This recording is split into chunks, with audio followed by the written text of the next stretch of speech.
ভারতের রাজস্থানের আকাশে গত শুক্রবার শুরু হয়েছে বহুজাগতিক উড়োজাহাজ মহড়া। চলবে আগামী 14 সেপ্টেম্বর পর্যন্ত।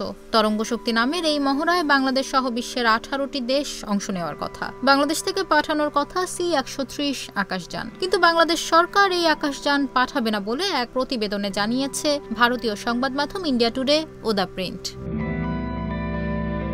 সংবাদ মাধ্যম দ্য প্রিন্ট বলছে, তরঙ্গ শক্তি নামের এই মহড়ার দ্বিতীয় পর্ব চলছে। এতে এখন বাংলাদেশের পরিবর্তে শ্রীলঙ্কা অংশ নেবে। B-200 super king air maritime surveillance আকাশযান পাঠাবে। তবে বাংলাদেশ C-130 আকাশযান না পাঠালেও প্রতিনিধি বা অবজারভার হিসেবে 3 জন জ্যেষ্ঠ সামরিক কর্মকর্তা পাঠাবে।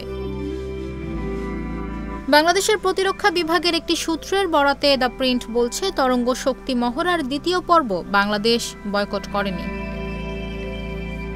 এর আগে সুলুরে গত 6 থেকে 14 আগস্ট তরঙ্গ শক্তি মহড়ার প্রথম পর্ব ঠিকঠাক মতো অনুষ্ঠিত হয়, তবে তাতে এত দেশ অংশ নেওয়ার কথা ছিল না। দ্বিতীয় পর্বে অস্ট্রেলিয়া, আমেরিকা, গ্রিস, সিঙ্গাপুর ও সংযুক্ত আরব আমিরাতের ফাইটার জেট এতে অংশ নেবে। মহড়ার সময় Bharat Asia Tejas, ACU-30, MKI এবং রাফালে সহ আধুনিক আকাশযান প্রদর্শন করবে।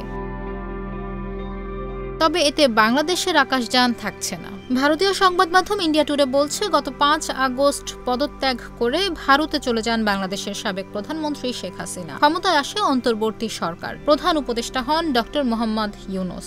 এরপর থেকে ভারত ও বাংলাদেশের মধ্যকার সম্পর্ক সংকটে রয়েছে।